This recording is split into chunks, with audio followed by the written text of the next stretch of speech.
नमस्कार विद्यार्थी मित्रांनो. तर ग्रुप सी चे आपले जे एक्सप्लेनेशनचे व्हिडिओ आहेत त्यामध्ये आता तिसऱ्या टेस्टचा आपण एक्सप्लेनेशन घेऊन आलेलो आहे.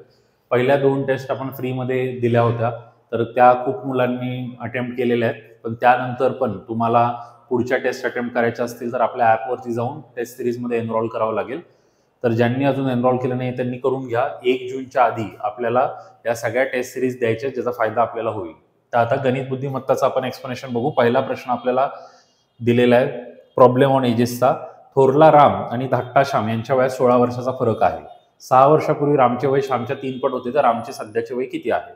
आता याचं सोल्युशन आपल्याला या ठिकाणी बघायचं आहे. तर सोल्युशन आपण तुम्हाला या ठिकाणी लिखित स्वरूपात पण ऑलरेडी देतोय, पण तरी मी ते तुम्हाला एक्सप्लेन पण करणार आहे. म्हणजे आपण PDF मध्ये हे असं तुम्हाला लिहून देणार आणि आपण इंग्लिश आणि मराठी दोन्ही भाषेमध्ये लिहून दिलेले आहे बघा. आता इथे सोल्युशन तुम्ही वाचून पण करू शकता, पण काही जणांचं असं असतं की सर वाचलेलं लिहिलेलं आम्हाला गणिताचं कळत नाही, सॉल्व्हच करून द्या, म्हणून सॉल्व्ह केलं. आता दिलेले काय, वयात 16 वर्षाचा फरक, मग इथे घेतलं 16 वर्षाचा फरक. इथे मी साईडला लिहितो तुमच्यासाठी, राम आणि श्याम यांच्यामध्ये 16 वर्षाचा फरक आहे. मग हा एस आपण तिकडे जर शिफ्ट केला तर हे 16 प्लस एस घेतलं म्हणजे हे राम आर आणि एसचं तुम्हाला रिलेशन कळलं. त्यानंतर आपल्याला पुढचं वाक्य दिलेलं आहे, 6 वर्षापूर्वी रामचे वय श्यामच्या 3 पट होते. मग रामचे वय 6 वर्षापूर्वी, मग 6 वर्षापूर्वी राम काय असेल, R-6 असेल आणि मग श्याम काय असेल, S-6. तर यांच्यामध्ये रिलेशन दिलेले तिप्पटवालं. मग हे जर सॉल्व्ह केलं आपण R-6 आणि इथे 3S आणि 3 × 18 हे असं होईल. मग आता याच्यामध्ये समजा तुम्हाला 6 तिकडे शिफ्ट करायचं आहे किंवा 3S इकडे घ्यायचं आहे, तर तुम्ही ते पण करू शकता, किंवा आपल्याकडे आरची व्हॅल्यू ती पण टाकू शकतो आपण. आरची व्हॅल्यू टाकली, आरची व्हॅल्यू इथे दिलेली 16 + S. मग मी आरची व्हॅल्यू टाकली 16 + S वजा 6 आणि 3S - 18. मी ही व्हॅल्यू इथे पुट केली या ठिकाणी. मग आता इथे काय होईल तुमचं, 16तनं 6 गेले 10 झाले, हा S इकडे वजा होईल आणि हा 18 या साईडला येईल. मग हे 2S, मग इथे 28 2S, मग हे 2नी कट झालं. एसची व्हॅल्यू आली तुमची 14. या ठिकाणी एसची व्हॅल्यू आली, पण आपल्याला ते नाही काढायचे.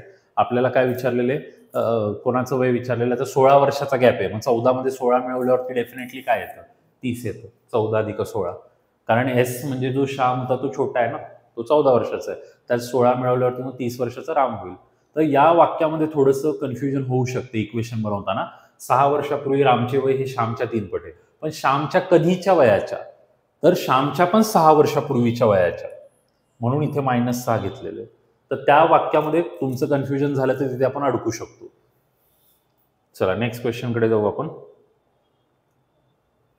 सोल्युशन तुम्हाला हे सगळं डाउनलोड करायला मिळणार आहे, त्यामुळे काही टेन्शन घ्यायचं नाही. आता हे तर नंबर सिरीज आहे, बघूनच कळलं आपल्याला. इथे सोल्युशन पण दिलेले आहे. 11 मध्ये 3 मिळवले 14, 14 मध्ये 9 मिळवले 23, 23 मध्ये परत तुम्हाला दिसते 27 मिळवले 50. मग इथे काय केले, 3चा पहिला घात, 3चा दुसरा घात, 3चा तिसरा घात आणि 3चा चौथा घात, म्हणजे आपल्याला तसा गॅप दिलेला आहे. मग याचं उत्तर तुम्हाला दिसते 50. या ठिकाणी तुम्हाला सोल्युशन दिलेलं आहे, तर याला काही सॉल्व्ह करायची गरज नाहीये. बघा आता पुढे, एका उद्यानात अनुष्का पश्चिमेला पाहत होती. चला आता हे सॉल्व्ह करून दाखवतो तुम्हाला. आता पश्चिमेस पाहते म्हणजे ती या दिशेला बघते. त्यानंतर पुढे काय केलेलं आहे, ती घड्याळाच्या काट्याच्या विरुद्ध दिशेने 100 अंश आणि काट्याच्या दिशेने 55. तर आता जेव्हा विरुद्ध दिशेने असतं त्यावेळेस आपण मायनस पकडतो आणि सेम दिशेने असते त्यावेळेस प्लस घेतो. म्हणजे हे शॉर्टकट आहे, पण तुम्हाला शॉर्टकट नसेल पाहिजे तर असं बघा. आता ती इथे, तर 100 मध्ये जाईल ती म्हणजे कुठे जाईल, तर आणि काय दिलेलं विरुद्ध दिशेने, तर क्लॉकवाईज असं असतं, मग विरुद्ध दिशेने. तर हा झाला 90 आणि 100 म्हणजे थोडंसं ती या साईडला येईल. आणि परत घड्याळाच्या काट्याच्या दिशेने तिला आता आपल्याला 55 न्यायचं. मग घड्याळाच्या काट्याच्या दिशेने 55 म्हणजे हे 10 आणि हे, म्हणजे तिचं ही दिशा येणार आहे. मग ती काय असणार आहे, नैऋत्य. मग याला शॉर्टकट काय करतात, की विरुद्ध दिशा असेल तर मायनस पकडतात. आता -100 आणि घड्याळाच्या काट्याच्या म्हणजे दिशेने असेल तर प्लस. तर यांचा आपण गॅप घेतला तर काय येणार आहे शेवटी, -45. म्हणजे ती आहे त्या पोझिशनमधनं तिला काय करायचं, विरुद्ध दिशेने 45 घेऊन जायचं. मग ती जर पश्चिमेला आहे तर तिथून विरुद्ध 45 गेल्यावर नैऋत्य येईल. असंही तुम्ही डायग्राम काढून करू शकता आणि विदाऊट डायग्राम पण करू शकता. असं सेम क्वेश्चन ऑलरेडी येऊन गेलेल्या एक्झामला, तुम्ही बघा. रशीद एका दिशेने फिरतो वगैरे असा तो प्रश्न होता. चला आता पुढे जाऊयात आपण. चला आता काय आहे क्वेश्चन, घन गोलाचे पृष्ठभागाचे क्षेत्रफळ 616 आहे. हा गोल 2 गोलार्धात कापला तर एकाचे पृष्ठभागाचे क्षेत्रफळ काय? म्हणजे पृष्ठफळ दिले आणि क्षेत्रफळ काढायचं. मग पृष्ठफळ म्हणजे असतं सरफेस एरिया. तर याची सूत्र वगैरे पण इथे लिहून दिलेली आहेत, तुम्हाला सॉल्व्ह करून दाखवतो मी. आता सरफेस एरिया म्हणजे पृष्ठफळ, पृष्ठभागाचे क्षेत्रफळ. मग त्याचा जो फॉर्म्युला आहे आपला, तर तो या ठिकाणी दिलेला आहे 4πr². तर 4πr² मध्ये आपण हे 616 जर टाकलं 4πr² आणि मग याला सॉल्व्ह केलं तर इथे आपल्याला सगळ्यात पहिले आता 4ने जर भाग दिला तुम्ही, किंवा याला 22/7 वापरलं तर 22/7 पण घेऊ शकता. 22/7 आणि r² करायचं आणि इथे आहे 616. तर मग 22ने द्या नाही तर 4ने. आता 4ने भाग जातो का हे कसं कळेल? शेवटच्या 2 डिजिटने करतो. 4ने जर इथे भाग दिला 4 एके 4, 4 पंचे 20, 4 चोक 16. 22ने भाग दिला तर 22चा भाग जाईल 7चा. आता इथे हा 7 इकडे जाईल तर r² काय होऊन जाईल 49. दोन्ही बाजूंचं जर वर्गमूळ काढलं तर r ची व्हॅल्यू काय होऊन जाते 7. म्हणजे तुम्हाला काय मिळाली? रेडियस मिळाली. मग रेडियस मिळाल्यानंतर आपल्याला काय काढायचं आहे? आता व्हॉल्यूम काढायचं आहे. मग व्हॉल्यूम काढायचं तर व्हॉल्यूमचा फॉर्म्युला वेगळा आहे, 4/3 πr². मग 4/3 पायच्या जागी 22/7 आणि इकडे r² म्हणजे तुम्ही 49 टाकलं. मग 7 49चा हा भाग जाईल. पण आता इथे फक्त त्यांनी एक वेगळं काय केलेलं आहे, हा गोल आता 2 गोलार्धामध्ये कापला आहे. मग ह्याला कापलेलं आहे त्यांनी आणि गोलार्धापैकी एकाचे एकूण पृष्ठभागाचे क्षेत्रफळ किती आहे? मग पृष्ठभागाचे क्षेत्रफळ आणि मग 2 कापलाय म्हणजे आपल्याला डायरेक्टली हे सगळं करायची गरज नाही. इथे व्हॉल्यूम ऑफ सरफेस मला वाटतं यांनी चुकून दिलेलं असेल. व्हॉल्यूम ऑफ सरफेसची इथं गरज नाही, कारण व्हॉल्यूम ऑफ सरफेस म्हणजे घनफळ असतं. हे पृष्ठफळाचंच गणित आहे. तर मग या ठिकाणी तुम्ही बघा, आपण डायरेक्ट आरची व्हॅल्यू काढली आणि आरची व्हॅल्यू काढल्यानंतर मग डायरेक्टली काय केलेलं आहे, तुम्हाला 3πr² नुसार आपण त्याचं एकूण पृष्ठफळ काढलं आणि ते उत्तर आहे 462. तर इथे आता फक्त एक गोष्ट तुम्हाला समजून सांगायची मला, जर तुम्हाला समजली नसेल तर डायग्रामॅटिकली बघा. अ सॉलिड स्पियर, तर स्पियर असा असतो आणि त्याचा सरफेस एरिया आपण जर काढला तर त्याचा फॉर्म्युला आहे 4πr². आता ह्याच्यावरनं आपण काय काढलं? आरची व्हॅल्यू काढली. मग आरची व्हॅल्यू आपल्याला मिळाली 7. इथपर्यंत झालं. आता याला कट केलं आणि त्याचा हेमिस्फिअर बनवलं. मग कट केल्यानंतर त्याचा असा शेप बनतो आणि मग याचं आपल्याला काय विचारलंय त्यांनी? Total surface area. मग total surface area of a हेमिस्फिअरचं सूत्र हे आहे. मग या सूत्रामध्ये आपल्याला किंमत टाकावी लागेल. मग 3 टाकलं, 22/7 टाकलं आणि 7चा वर्ग 7 7, मग 1 1 7 गेला. मग 22 त्रिक 66 आणि 66 गुणिले 7, मग 7 सकम 42, 7 सकम 42 आणि मग हे तुमचं उत्तर येईल. तर या ठिकाणी फक्त एक गोष्ट लक्षात घ्यायची, इथे व्हॉल्यूम ऑफ स्पियर हे चुकून टाकलेले आहे. मला वाटतं काहीतरी त्यांच्याकडनं प्रिंटिंग मिस्टेक झाली असेल, तर हे लक्षात घ्या, व्हॉल्यूम ऑफ स्पियर इथे नाही आलं पाहिजे. त्यामुळे तुमचं कन्फ्युजन होऊ शकतं. सरळ सरळ आपल्याला त्यांनी एक स्पियर दिलाय, त्याचं आपल्याला त्यांनी सरफेस एरिया दिलाय, तो त्याच्यावरून आपण त्रिज्येकडे पोचलो, त्याला कट केला आणि मग आपल्याला काय करायचंय, जे पण आपलं टोटल सरफेस एरिया ऑफ जे त्यांनी हे म्हटलेलं आहे सेमी स्पियर, हेमिस्फियर जो असतो, हेमिस्फियर म्हणजे अर्धगोल, त्याचं आपल्याला काढायचं आहे. चला बघून घ्या, काय डाऊट असेल तर.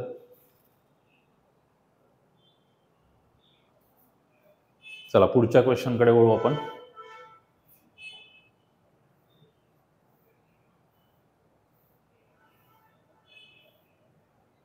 आता इथे मिशा, मिशू, मोही, प्रिया, वीर, परी, कृषी 7 मैत्रिणींपैकी उंची दिली आहे. आता आपल्याला यांचं कंपॅरिझन करायचंय. बघा,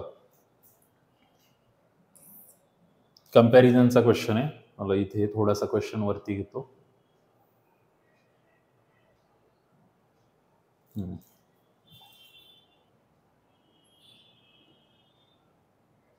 तर आता पर्यायामध्ये तुम्हाला कृषी, मोही, मिंशू, प्रिया हे नाव दिलेले आहेत आणि तुम्हाला विचारलेले सगळ्यात उंच कोण आहे. मिशा, मिशू, मोही, प्रिया, वीर, परी उंची वेगवेगळी. आता हे आपण लिहिलं तर पहिलं वाक्य दिलेले 7 आहेत. कृषी फक्त 3 लोकांपेक्षा उंच आहे. आता कृषी 3 लोकांपेक्षा उंच आहे म्हणजे 1 2 3, 1 2 3 इथं कृषी येईल. म्हणजे कृषी तर उत्तर येणार नाही ना, कृषी पहिल्याच ह्याच्यात गेला, म्हणून मी म्हटलं पर्याय पण बघा. आता दुसरं दिलेलं आहे, परी फक्त वीरपेक्षा उंच आहे, मिशा मिंशूपेक्षा उंच आहे पण मोहीपेक्षा नाही, प्रिया मोहीपेक्षा उंच आहे. मग आता प्रिया मोहीपेक्षा उंच आहे म्हणजे सगळ्यात जास्त उंच मोही तर येणार नाही, मोहीला पण कट करा. म्हणजे आपण असं आकृती न काढता जर करलं, आता मिंशूचं नाव आहे, मिशा मिशूपेक्षा, आता मिशा मिंशूपेक्षा उंच आहे, मग मिंशू सगळ्यात उंच येईल का? झालं, संपलं, उत्तर प्रिया. मुलगा काय करतोय, डायग्राम बनवायला जातोय. डायग्राम न बनवता आपण वाक्य बघा आणि पर्याय बघा, आणि पर्यायावरनं पण तुम्ही कट करू शकता, कारण हे वाचण्यात आणि बनवण्यामध्ये जास्त वेळ जाईल. म्हणून आपण पर्याय बघायचे, जे कट होते ते कट करायचे, मग जे राहिलं तेच आन्सर आहे. तुम्हाला क्रम इथे मी लावून दिलेला आहे, म्हणजे प्रत्येकाचं डिटेल सोल्युशन इथे दिलेलं आहे, हे लक्षात घ्या. आता इथे काय मिसिंग नंबर, आता हे तर एकदम सिंपल दिसते आपल्याला, बघूनच कळलं. 49 आणि 42चा गॅप 7, 7चा पाडा कळतो आपल्याला, हा गॅप 14. मग आता इथे कुठली नंबर टाकल्यावर गॅप 19 येईल? 102. 121 मधनं 102 गेल्यावर 19 येतं, इथे दिलेलं आहे. मायनस करायचं होतं आपल्याला फक्त, पहिल्या आणि दुसऱ्याचा मायनस तिसऱ्या एवढा येईल. आता चक्रवाढ व्याजाचा हा क्वेश्चन दिलेला आहे बघा. काय क्वेश्चन? चक्रवाढ व्याज मुलांना अवघड जातं. 2 वर्षात चक्रवाढ व्याजाने एक ठराविक रक्कम 9,746.8 रुपये इतकी होते. जर व्याजाचा दर 18% असेल तर गुंतवलेली रक्कम किती? तर आता या गणितासाठी आपल्याला जो फॉर्म्युला वापरायचा असेल तर फॉर्म्युला आपला हा असतो, A is equal to P plus P, एक minute, A is equal to P 1 plus R/100 raise to N. याच्यामध्ये आपल्याला A दिलेलं आहे, ठराविक रक्कम एवढी होती, म्हणजे 9,746.8. प्रिन्सिपल आपल्याला काढायचे, P 1, 18, 100 आणि इथे काय येईल? 2 येईल. मग 18, 100 म्हणजे आपल्याला 18, 100 हे दिलेले, तर इथे भाग लावून आपण 4ने भाग नाही लावू शकत, 2ने भाग लावला. 9 आणि 50, 50 एके 50 आणि 9 59. मग 9, 7, 6, 6 इथे P आणि इथे काय येईल? 59, 50, 59, 50. मग आता हे 50-50 मल्टिप्लायला जातील आणि ह्याने तुम्हाला भाग द्यावा लागेल. ही याची एक मेथड आहे. पण आता इथे कॅल्क्युलेशनमध्ये आपल्याला वेळ वाया जाईल. मग आपल्याकडे दुसरी मेथड काय आहे, जी एक मी सांगितलेली आहे तुम्हाला, रेशो आली, तर 2 वर्षासाठी 2:1चा रेशो वापरून आपण करू शकतो. आता माझ्याकडे जे अमाऊंट दिली 7,500, 9,000, 8,700, 7,000, तर एक बघून कळतं की रक्कम 9,700 झाली. मग एवढी कमी झालीये तर 9,000 हे उत्तर नसेल, कारण 9,000 मध्ये फक्त 700 रुपये तर नाही वाढणार 2 वर्षात, आणि ते पण व्याजाचा दर 18%. म्हणजे हे तुम्हाला लॉजिक कळलं पाहिजे. आता माझ्याकडे 7,500 आहे, 8,700, 7,000, तर 7,000 राऊंड फिगर दिसते. आता इथे लाल कलर मध्ये दिले म्हणून मला माहिती असं नाहीये, पण ते राऊंड फिगर दिसते म्हणून एक्झाम मध्ये मी 7,000ला पहिलं वापरेल. 9,000 का नाही वापरलं त्याचं कारण 9,000 पेक्षा थोडंच वाढले, आणि 18% घेतलं 36% जर आपण म्हणतोय, जवळपास 40%. 9,000चे 40% जर आपण बघितलं, 9×4 = 36 म्हणजे 3600 मध्ये जाईल, त्यामुळे हे तर येऊ शकणार नाही.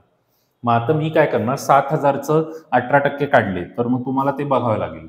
मग जर आपण अंदाज लावला तर मी 18% म्हणजे 18 किती होतात? 36 होतात, तर मी 40 पकडले राऊंड फिगर, आणि 7,000चे 40% काढले तर 7×4 = 28, 2800. मग 7,000 मध्ये 2800 जर मिळवले तर नियर अबाउट एवढेच व्हॅल्यू येते. त्यामुळे हेच आन्सर असणार आहे.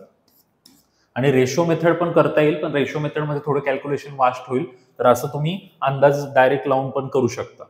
फॉर्म्युल्याचा वापर करून कराल तर तेवढा वेळ वाया जाईल, 7,000 उत्तर येईलच. पण अशा प्रश्नांना एक्झाममध्ये थोडंसं स्मार्टली करावं लागेल, कारण कॅल्क्युलेशनमध्ये खूप वेळ जातो.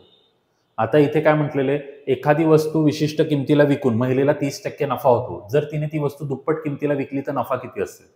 तर आता याला जर बेसिक तसं तर आपण डायरेक्ट सांगितलं असतं, पण बघा, 100ची वस्तू आहे, तिला 30 फायदा होतो, म्हणजे ती कितीला विकते? 130ला विकते, कारण 30चा फायदा आहे. जर तिने ती दुप्पट किमतीला विकली, मग आता 130च्या ऐवजी ती 260ला विकायला लागली, मग 100ची वस्तू 260ला विकली तर कितीचा फायदा झाला? 160चा.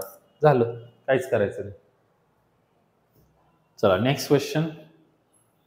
हे विक्री किंमत विकत ते सगळं काय आपण नाही केले, आपण शॉर्टकटमध्ये सांगितलं. तुम्हाला इथे डिटेलमध्ये पण दिलेले, तुम्ही बघा तुम्हाला कुठलं मेथड आवडते.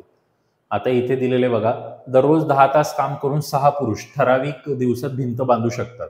दररोज किती तास काम करून 12 पुरुष समान दिवसात भिंत? आता तिथे दिवस समान दिलेले, 10 तास काम करून 6 पुरुष, तर आता पुरुष 6च्या ऐवजी 12 केले, मग पुरुष डबल केलेले 6च्या ऐवजी 12, तर मग तास आपले काय होतील, या ठिकाणी 10 आहेत तर 10च्या ऐवजी 5. तुम्ही जर फॉर्म्युला वापरून केलं तर तसं पण करता येईल, पण हे मी डायरेक्ट केलं, अंदाज तुम्ही बघू शकता. कामगारांची संख्या डबल केली तर तासांची संख्या काय होणार, निम्मी होणार. चला आता सरासरीचा क्वेश्चन दिलेला आहे, काय म्हणतात बघूयात यामध्ये. जिथे लिहायची गरज आहे तिथे लिहायचंय, बाकी ठिकाणी जास्त लिहिण्याची आवश्यकता नाहीये, त्यामुळे आपण डायरेक्ट सॉल्व्ह करतोय. आता इथे बघा काय दिले. महाविद्यालयातील 19 मुलांनी मिळवलेले सरासरी गुण 48 आहेत. सर्वाधिक गुण आणि सर्वात कमी गुण काढून टाकल्यास सरासरी 4 ने कमी होते. म्हणजे 19 मुलांची सरासरी 48 आहे, आणि जर सगळ्यात जास्त वाला आणि कमी वाला जर काढला तर मग किती झाले, 17 झाले, आणि मग सरासरी 4 ने कमी होते म्हणजे किती होते, 44 होते. म्हणजे तुम्ही बघू शकता सरासरीमध्ये कितीचा फरक होतोय, 4चा फरक होतोय. मग आता हे जर तुम्हाला बघायचं तर 4चा फरक किती जणांमध्ये होतोय, 17 मध्ये होतोय. मग त्या हिशोबाने पण तुम्ही बघू शकता 4चा फरक 17 लोकांमध्ये होतोय, आणि आपल्याला विचारलेलं काय आहे, सर्वाधिक आणि सर्वात कमी गुणांची सरासरी किती, तर 17 चोक 68, आणि त्याचा जर आपण या ठिकाणी वापर केला तर तुम्हाला उत्तर येऊ शकतो. मग कसं करायचं ते, मग 68ची कमतरता जो होतीये, मग त्याच्यामध्ये मग आता इथे तर ते 68 उत्तर दिलं नाही, तर कमतरता 68ची होतीये. 4ची कमतरता 17 जणांमध्ये म्हणजे 68 आपल्याला कमी पडत आहे. मग एकतर तुमच्याकडे टेक्निक काय की यांचा गुणाकार काय, यांचा गुणाकार करा आणि वजाबाकी करा. मी तुम्हाला ती टेक्निक दाखवतो आणि मग तुम्हाला शॉर्टकट पण सांगतो. बघा आता इथे काय केलं, यांचं त्यांनी गुणाकार केला, यांचा गुणाकार केला, त्याच्यामधला गॅप त्यांनी घेतलेला आहे, आणि गॅप घेतलेला आणि त्याला डिवायडेड बाय काय केलं, 2 केलं, कारण आपल्याला सरासरी काढायची होती, त्यामुळे डिवायडेड बाय 2 करून त्यांचं ते उत्तर आलेलं आहे. आणि तुम्हाला दुसरी जी पद्धत मी सांगत होतो त्याच्यामध्ये कसं करतात की 19 मुलांचं 48 आहे, तर सर्वाधिक गुण आणि सर्वात कमी गुण काढून टाकले, म्हणजे 2 काढून टाकले. मग 19चं 48, तर मग 17चं काय झालं, 44. मग 4ची कमी आली 17 मध्ये. मग तुम्ही जर बघितलं तर 17 मध्ये 4ची कमी, मग ते 68ची कमी येते, मग ती तुम्हाला याच्यामध्ये ऍड करून डिवायडेड बाय 2 करावं लागतं. तर त्यामुळे तुमचा काय गुणाकाराचा वेळ वाचेल. नाही तर मग हे सरळ सरळ मेथड दिलेली इंग्लिश मराठी दोन्हीमध्ये. बघा 19 गुणिले 48 912, 17 गुणिले 44 748, दोघांचा गॅप 164, निम्म केलं 82. पुढचा क्वेश्चन टक्केवारीचा आहे. 90% जर 315 असतील तर एक्सचे मूल्य काढा. सिंपल आहे.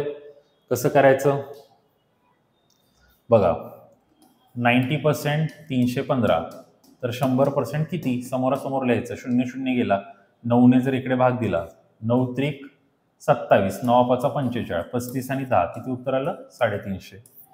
म्हणजे काही क्वेश्चन इझी आहेत, काही क्वेश्चन डिफिकल्ट वाटत असतील तुम्हाला, मिक्स असणार क्वेश्चन सगळे. कॅल्क्युलेशन दिलेले आहेत. आता हा क्वेश्चन थोडासा म्हणजे टफ लेवलमध्ये तुम्हाला वाटेल, कारण हा क्वेश्चन कधी सॉल्व्ह केला नसेल तर. 4 मूळ संख्या चढत्या क्रमाने मांडलेल्या आहेत. पहिल्या 3 संख्यांचा गुणाकार 255, शेवटच्या 3चा गुणाकार 1955 असल्यास सर्वात मोठी मूळ संख्या शोधा. तर हे खूप जणांना टफ वाटेल, तर याचं सोल्युशनच मी तुम्हाला डायरेक्टली दाखवतो, म्हणजे तुम्हाला कळेल, कारण गुणाकार मोठा आहे याच्यामध्ये. तर इथे बघा काय करायचं, आता 4 संख्या आहेत ABCD, तर पहिल्या 3 काय आहेत ABC, त्यांचा गुणाकार दिलेला आहे आपल्याला 255, आणि त्यानंतर दिलेले शेवटच्या 3 BCD, त्यांचा गुणाकार दिलेला आहे 1955. तर आता मी BCD आणि ABC यांचा जर भागाकार केला, यांचा दोघांचा भागाकार केला, त्याच्यामध्ये B आणि C कॉमन आहे, D आहे, मग ह्यांचा भागाकार केल्यावर मला काय आलं, 23 आणि 3, तर मला काय मिळालं, D आणि A मिळाला. मग D म्हणजे काय मिळाला मला, शेवटची संख्या, आणि A म्हणजे पहिली संख्या. मग D काय आपला 23. मग अशा प्रकारे तुम्ही काढू शकता, आणि मग त्याच्यावरनं मग आपल्याला हे पण काढता येतील त्यामध्ये किंमत टाकून की B 5 आहे, 17 आहे, म्हणून सगळ्यात मोठी संख्या तुमची काय येईल, 23 येईल. हे सगळ्यात महत्वाचं होतं, हा भागाकार करणं. BCD भागिले ABC, मग याने काय होईल, BC आणि BC कट झाला, मग D आणि A राहिला, मग D आणि A च्या जागी काय राहिलं, 23 आणि 3. हे तुम्हाला डाउनलोड करता येईल, टेस्ट सिरीजच्या खाली याची तुम्हाला कॉपी मिळेल. ज्यांनी टेस्ट सिरीज एनरोल केली असेल त्यांना डाउनलोड करता येतं. आता प्रॉब्लेम ऑन एजेस वाला क्वेश्चन आहे. बघा काय म्हटलेलं आहे याच्यामध्ये, XY यांची वय 4-5 आहेत, म्हणजे 4x आणि आपण हे घेऊ शकतो 5x. आता X व Y यांचा, तर इथे X लिहिलेले आहे, पण तरी आपण Xच्याच फॉर्म मध्ये घेऊ, 4x आणि 5x. 7 वर्षानंतर 7 7 6 7 होईल. मग तिरकस गुणाकार केला 7 चोक 28, 7 7 49, 6 पंचे 30, 6 7 42. मग हा इथे वजा होईल, हा इथे वजा होईल. मग यांची वजाबाकी आली 7 2x. आता पॉईंटमध्ये येते 7/2 आलं. पण आपल्याला कोणाचं विचारले एक्सचं. मग एक्स म्हणजे काय 4x आहे. मग 4x म्हणजे 4 आणि इथे 7 आणि 2. हे काय आलं बेस अति 14. म्हणजे काय येईल वय 14 वर्ष. इथे दिलेले आन्सरमध्ये 14 वर्ष. ते पॉईंटमध्ये मोस्ट ऑफ द कधी कधी येत नाही, पण यावेळेस आलेले, त्यामुळे त्यांनी काही कन्फ्यूज होऊ नका, घाबरू नका. सोल्युशन सगळं दिलेले. आता हे सम स्क्वेअर्स आर सर्कल्स. आता मराठीमध्येच वाचू आपण, इंग्लिशमध्ये काहींना कन्फ्युजन होईल. सिलॉलिझम तर आपल्याला खूप ठिकाणी दिसते.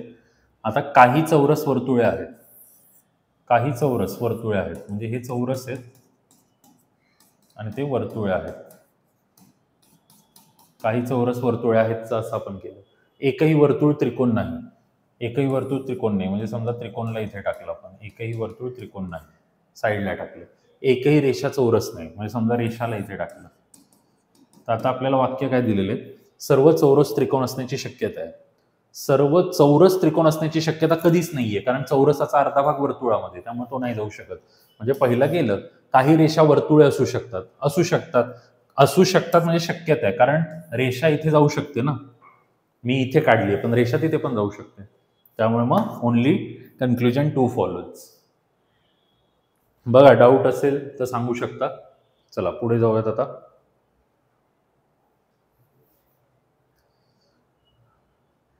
आता हे तर सिंपल आहे, तुम्हाला दिसते.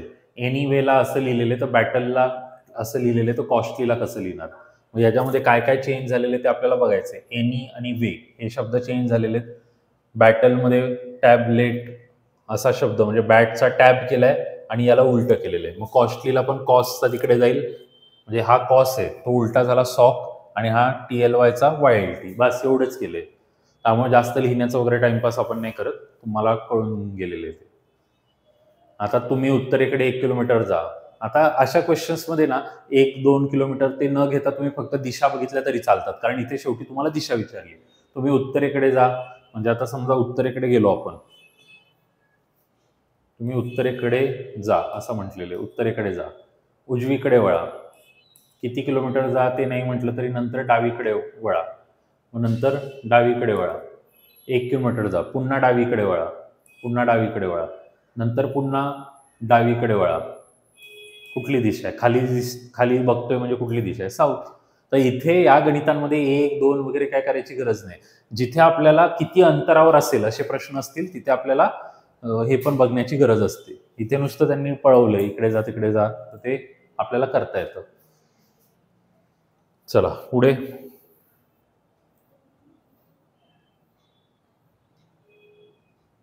आता नातेसंबंधाचा हा क्वेश्चन दिलेला आहे. खालील माहिती वाचा.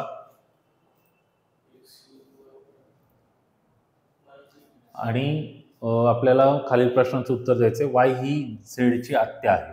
आत्या म्हणजे काय, वडिलांची बहीण असं आपल्याला बनवावं लागेल. आता वाय ही झेडची आत्या आहे, तर इथे आता वाय आणि झेड इथे दिसते, वाय झेड इथे दिसते, वाय आणि झेड इथे दिसते, वाय आणि झेड आणि इथे दिसते वाय आणि झेड. आता इथे जर बघितलं आपण तर इथे कुठेच डायरेक्ट आत्या लिहिलं नाही, बहीण वडील आई एवढंच दिलेलं, आणि इथे डायरेक्ट वाय झेड दिले, म्हणजे हा प्रश्न कट, हे पर्याय कट झाला डायरेक्ट पर्यायाने बघितलं तर. आता इथे वाय एक्स डब्ल्यू झेड, आता यांच्यामध्ये 4 रिलेशन दिलेले. आता वाय गुणिले एक्स, तर गुणिले म्हणजे बहीण असतं, आणि एक्स पर्सेंटेज डब्ल्यू म्हणजे वडील. तर मग हे तर कट झालं, कारण याच्यामध्ये इथे झेड 4थ्या क्रमांकावर आणि इथे मध्ये वेगळं रिलेशन आहे.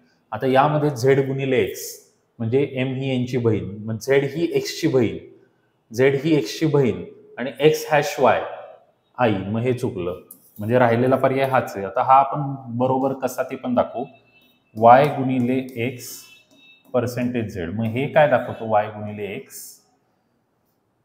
एम ही यांची बहीण आहे म्हणजे एक्स ही वायची बहीण आहे, सॉरी वाय ही एक्सची बहीण आहे, आणि पर्सेंटेज म्हणजे एक्स हे झेडचे वडील, मग तेच वडिलांची बहीण म्हणजे काय येईल, आत्या. म्हणजे पर्याय क्रमांक 4 यामध्ये बरोबर आहे. कधी कधी आपल्याला काय येतंय हे बघण्यापेक्षा जे येत नसेल ते पण डिलीट मारा, त्यामुळे उत्तर येऊन जाईल. आता दिलेले पुढचा प्रश्न कॅलेंडर मधला. मनोजने शनिवारी 7 मार्च 2004ला त्याचा वाढदिवस साजरा केला. त्याच वारी तो पुढचा वाढदिवस कधी साजरा करेल? म्हणजे वार समान आला पाहिजे. तर आता हे इथे आपण कॅलेंडर वाईज तुम्हाला एक एक एक एक करून दिले की 4ला त्याचा बर्थडे कधी असेल. काय होतं, आपला बर्थडे एकतर 1ने पुढे जातो किंवा 2ने. जर साधं वर्ष असेल तर बर्थडे 1ने पुढे जातो, लीप इयर आलं तर 2ने. असं का होतं? कारण साध्या वर्षामध्ये 365 दिवस आहेत. मग 365 दिवस मध्ये 52 आठवडे आणि 1 दिवस असतो. पण लीप इयर आलं तर 366 दिवस येतात आणि मग 366 दिवसामध्ये 52 आठवडे आणि 2 दिवस. मग ते 2 दिवसांनी बर्थडे पुढे जातो. मग हे कसं करायचं? तर एक शॉर्टकट सांगतो मी तुम्हाला. आता इथे उत्तर तुम्हाला जे दिले ते आता बघा. 2004 ते 10 मध्ये 6 वर्षाचा त्या ठिकाणी तुम्हाला हे दिसतोय, गॅप दिसतोय. तर मग त्या 6 वर्षामध्ये आता 4 ते 10 मध्ये किती आहेत टोटल? 6 वर्ष. आता 6 वर्षामध्ये 4चं लीप इयर तर निघून गेलेलं आहे, तर ते नाही धरणार आपण. पण 8चं लीप इयर आपल्याला धरावं लागेल. मग ह्या 6 वर्षामध्ये 1 लीप इयर येणार आहे आणि 5 काय येणार आहे? साधे वर्ष येणार आहे.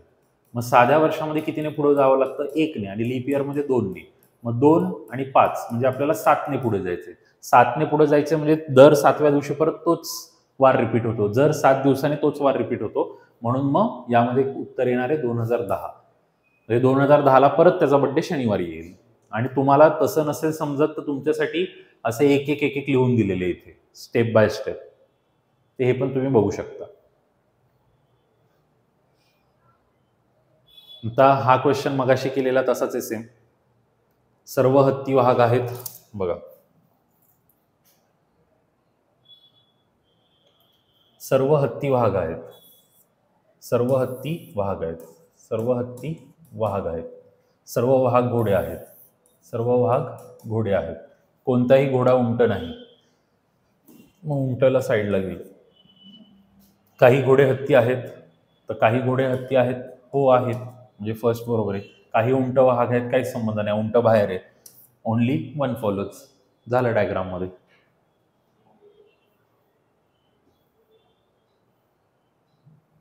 आता हा एक इंटरेस्टिंग क्वेश्चन आहे बघा. अंकाची पुनरावृत्ती करता येत असल्यास, म्हणजे अंक रिपीट असल्यास 5, 6, 7, 8, 9 अंकातनं किती 3 अंकी विषम संख्या तयार केल्या जाऊ शकतात? तर परम्युटेशनचा क्वेश्चन आहे. आता 3 अंकी संख्या तयार करायच्या. 1, 2, 3.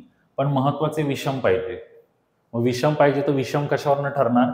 शेवटवरनं ठरतं. समविषम. विषम म्हणजे 2ने भाग न जाणार आहेत. आता माझ्याकडे पुनरावृत्ती चालणार आहे, तर माझ्याकडे किती नंबर आहेत? 1, 2, 3, 4, 5. तर मी इथे 5 कुठलेही नंबर टाकू शकतो. माझ्याकडे 5 चॉईसेस आहेत. आता मी पुनरावृत्ती करू शकतो, म्हणजे मी रिपीट पण घेऊ शकतो नंबर. म्हणजे इथे पण माझ्यासमोर किती चॉईसेस आहेत? 5. पण आता लास्टला विषम संख्या पाहिजे. तर विषम मध्ये मी 5च टाकू शकतो, 7 टाकू शकतो, 9 टाकू शकतो. हे 2 कट झाले. म्हणजे लास्टसाठी माझ्याकडे किती ऑप्शन आहेत? 3. मग जर आपण अशा पद्धतीने बघितलं 5 5 25, 25 75, मग माझ्याकडे किती चान्स अवेलेबल आहेत? 75 चान्स. तर असं हे करायचं असतं परम्युटेशनचं गणित. तर अशा प्रकारे हे 20 क्वेश्चन जे पण आपल्या पेपर 3 मध्ये होते, टेस्ट सिरीज 3 मध्ये होते, ते मी तुमचे करून घेतलेले आहेत. ऑलरेडी डिटेल एक्सप्लेनेशनचं PDF तुम्हाला आपल्या ॲपवरती डाउनलोड करायला मिळून जाईल. ज्यांनी एनरोल केलेली नाही टेस्ट त्यांनी नक्की एनरोल करा. धन्यवाद.